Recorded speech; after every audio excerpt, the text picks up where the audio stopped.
Welcome, my name is Don Sloan and I'm chair of the Oxford Cultural Collective. I'm delighted to be joined today by Lynne Levin, who is known for her success in the international wine trade. Now, this is part of a series of discussions that we're having, which we're calling Eating, Drinking, Thinking, and I'm having them with the patrons of the Oxford Cultural Collective. Now, they are all distinguished characters in their own right, and through these discussions, we're going to be exploring the nature of their professional contributions, but also their views on some important contemporary issues. Now, as I say, privileged to be joined by Lynne. Lynne actually began her professional career in biochemistry before moving into the worlds of hospitality and gastronomy. Her early career in her native Australia included periods working as manager of a vineyard and as a restaurateur. She then moved into wine retail and distribution, primarily to the hospitality sector. And much of her career has been focused on supporting independent wine producers. And to this end, back in 2005, she established Great Wine Estates, which helps independent vineyards build export markets. She is also co-owner with her husband, David, of a vineyard in the Loire Valley in France. She manages the wine production in adherence to organic and eco-sustainable principles. Levin Wines now produces over 150,000 bottles per year and exports to over 14 countries worldwide. It's also worth noting that Lynne is one half of one of our most respected and influential double acts from the world of hospitality and tourism. She is, of course, married to the legendary hotelier and restaurateur, David Levin. Lynne, great to see you. How are you? I am very well. Thank you, Don. Excellent. Well, looking forward to this discussion. And actually, I would quite like to talk a bit today about your thoughts on the need for some disruption within the international wine trade and possibly within the hospitality world as well. But before we get on to that, I finished my introduction to you there talking about Levin Wines, based in the Loire Valley in France. Tell me a bit, Lynne, about the distinctive approach of Levin Wines, the philosophy that underpins your wine production. Well, with pleasure. It was established by my husband, David, in the early 1980s, primarily to supply quality wine into his various establishments that he had at the time, Michelin star restaurants, the Festival Hall, the Greenhouse restaurant, and David had very focused ideas on the quality he wanted, the accessibility. He wanted half bottles to serve at the Festival Hall within the very tight schedules of intervals, where some 500 or 600 half bottles would have to be opened and consumed, and he saw the need for a rosé, a Sauvignon Blanc, and a lighter style red wine to fulfill that need. They became so popular that people would order 2 or 3 and pop a couple in their handbag, or perhaps I shouldn't say that. But David has always been a visionary, and so that was really the start of the vineyard and the winery. And of course, coming from the perspective of a restaurateur and a hotelier, he drove the production and the quality values from that consumer interface. It was also very important to him because it was his name on the bottle that he would have to be proud to present and sell that within all of his various establishments. So it is a very, very different perspective to come to from traditional winemaking, where you are driven by different imperatives and objectives. So sort of breaking the mold right from the start, and doing so in a very traditional wine growing region that may have wondered what was going on with this upstart coming in. I mean, one of your initiatives over the last few years was to move to organic certification. And what was the thinking behind that? Well, David had established the vineyards as organic. There were never any herbicides or pesticides or artificial fertilizers used, but it's a very complex route to go down to get official certification, and for many years there was really no need to go down that path. We eventually, when our production exceeded the consumption within our properties, we thought it was important to have that stamp of certification, of organic certification, on our wines, so that people could really engage with all of the different elements that go into an organic wine. Organics, it can be quite misunderstood. Many people see it as perhaps more of a marketing tool, but if you have a very deep inbuilt commitment to eco-sustainability, to quality production values, to the health and well-being of both individuals and of the land that you are farming, I think all of those elements, it's really important to us to educate people that perhaps don't quite appreciate all the complexities involved. And we personally believe that the future of any agriculture really is through, whether it's certified organic or organic practice. That is the only future for sustainable agriculture. Now, moving from the process of production, you're beginning to hint there at your interest in the unique contribution that vineyards make, whether through agricultural practice, but it's also culturally and socially that vineyards have a unique contribution to make. And your focus has been particularly on independent and family-owned vineyards over your career. Tell me a bit about what kind of contribution you think independent and family-owned vineyards actually make within their geographical regions, in enriching local culture and so on. Why are they important, and why do they deserve to be protected? Well, I think in the first instance, it is only really independent family producers that have a real respect for intergenerational sustainable production. They make long-term decisions, which large organisations are not able to make, basically. They're also embedded in their vineyards and their winery. They usually live there or spend a huge amount of time there.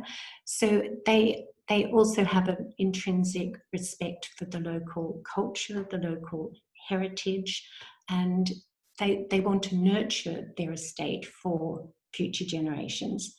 But they also understand that that cultural interface between the regional grape variety, the terroir, the local food, the culture, the traditions, and they understand how this comes together and can be reflected in the wines that they produce and appreciated by consumers.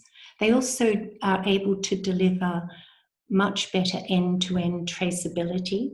They usually produce their own grapes. They make their own wine.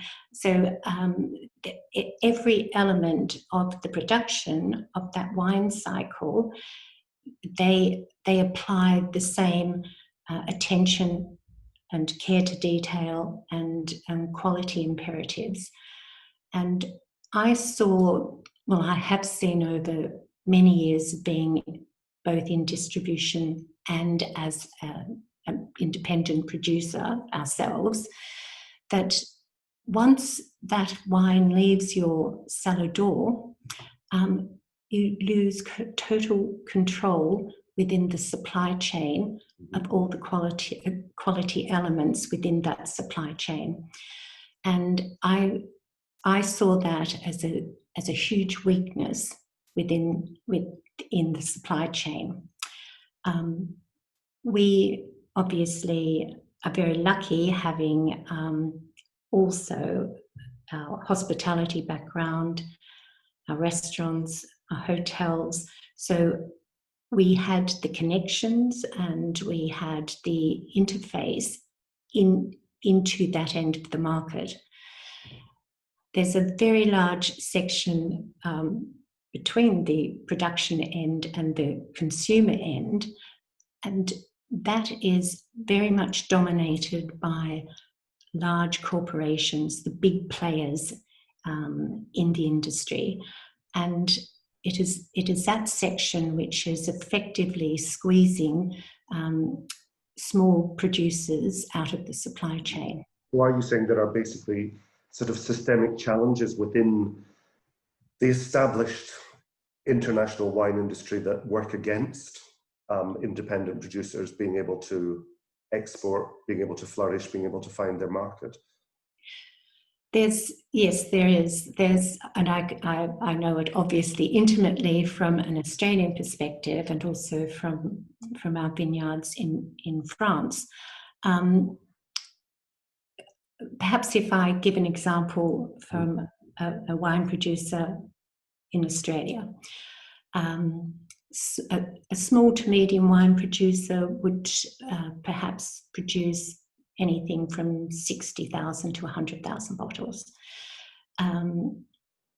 They are very focused on their vineyards. They're hands-on and usually the winemaker or involved in the production of their wine.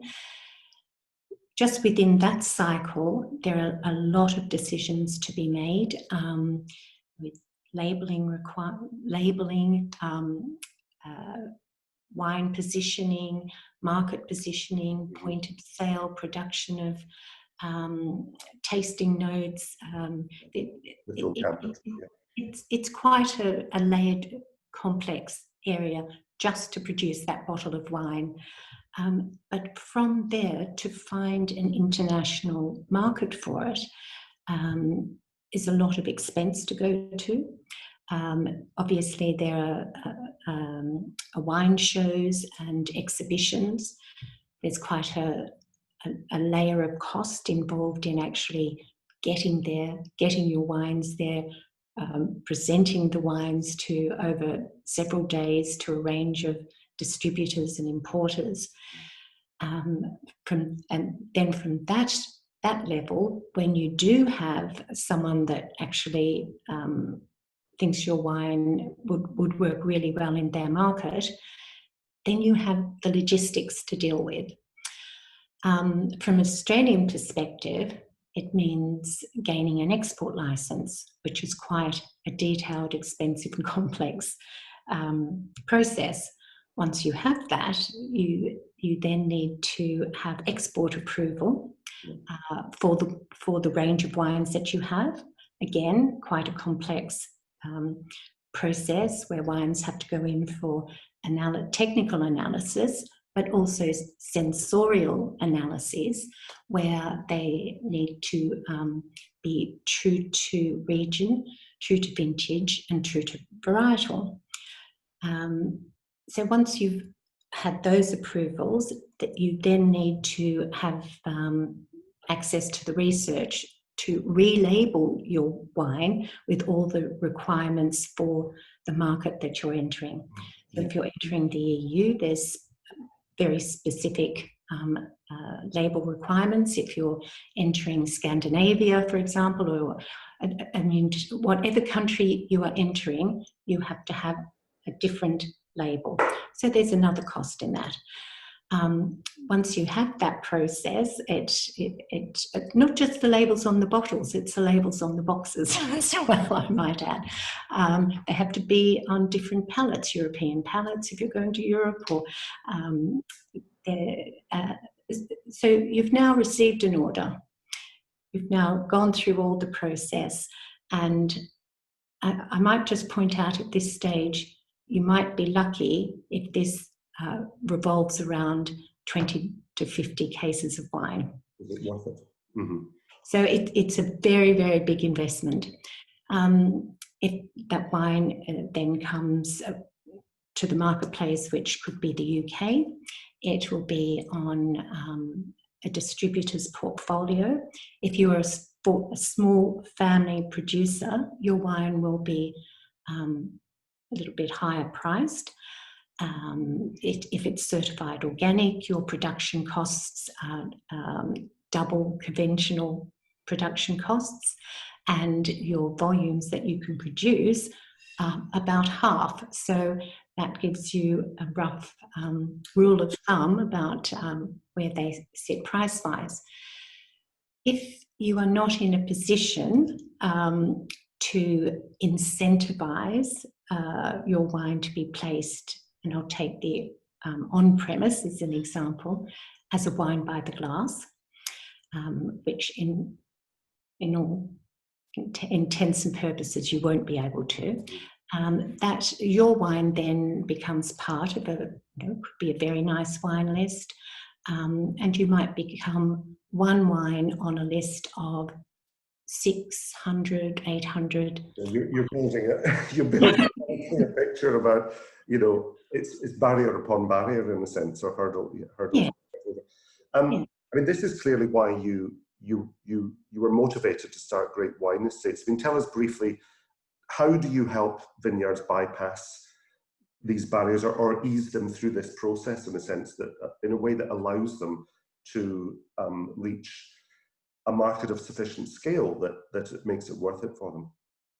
Well, I think the process of collaboration. So you are within a portfolio of organic, family-owned producers. So within that portfolio, I ensure that each region is represented, but not. There's no conflict. So people that wines that are on the portfolio represent what I consider to be a fantastic representation of the region, and they need to have some story and commitment and history and family behind them that similarly dovetail into our personal philosophies.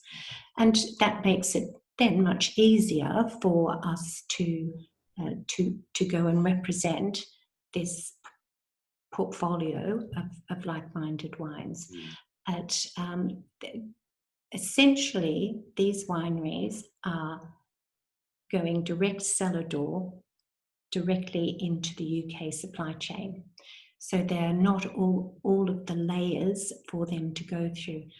Every layer is another cost, and it's another barrier. So it's just to ease that route to market. Mm-hmm.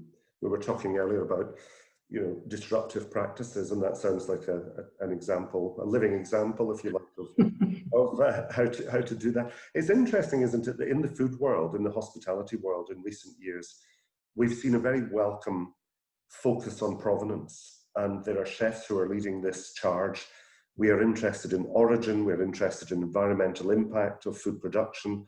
We're very much interested in cultural narrative and the character of producers and so on.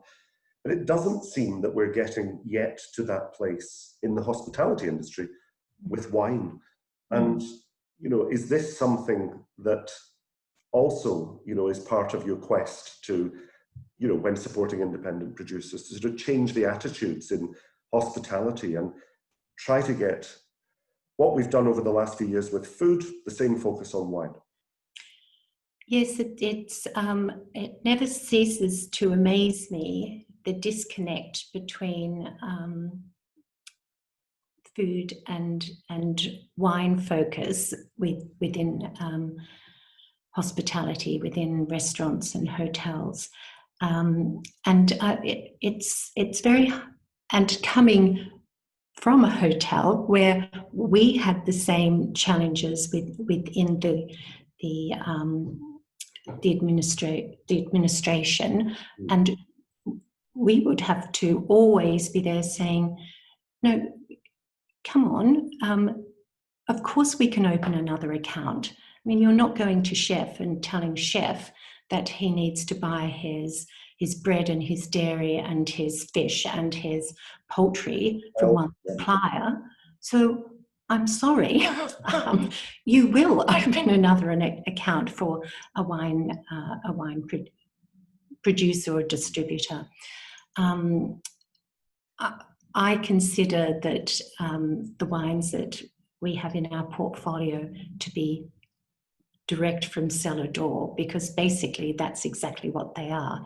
And all of the added benefits that you're accessing, interesting, family-owned, regionally authentic, most organic or sustainable. They have vineyard to table traceability. They have a story. They have real people behind them, and this is what our chefs are doing all the time. It sounds like a campaign worth getting behind, I would say. I mean, obviously, one way of changing minds, one way of changing understanding is through education, something in which you and I both have a very keen interest. And when it comes to wine education, obviously, the Wine and Spirits Educational Trust, very well established, very, very impressive in many ways, is guiding people all around the world through their technical wine education. But maybe there's space for a different type of education in the wine world, which is more business focused on the one hand, but also more culturally focused as well. And do you think we need to broaden perspectives on wine, broaden the scope of wine education? I think it's very interesting at the moment with WSET, the number of consumers that are doing the course up to level 3, which is advanced, and that the consumer interest and the consumer thirst for information and more layers and more complexity, and that we in the industry are bombarded with and take for granted and really are not particularly respectful of. Consumers have a real thirst for knowledge, and I think that this evolution will be driven by consumers. That they are much more thoughtful. It is obvious whenever you open a menu now and a wine list, and you think, well, why don't we know who produced that wine? As consumers, we want to know the backstory. We want to know the human element.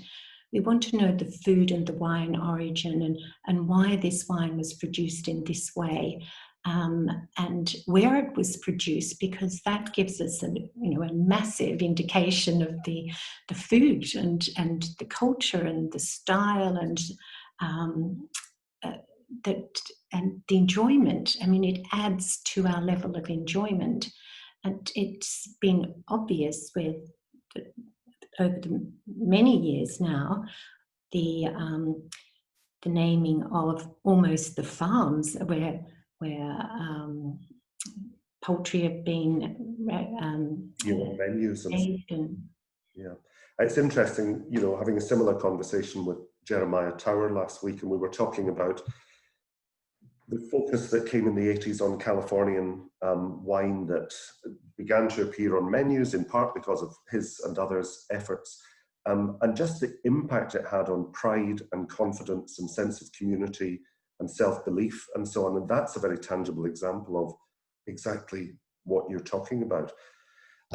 Changing track slightly, Lynne, you were talking there about the future and things that need to change.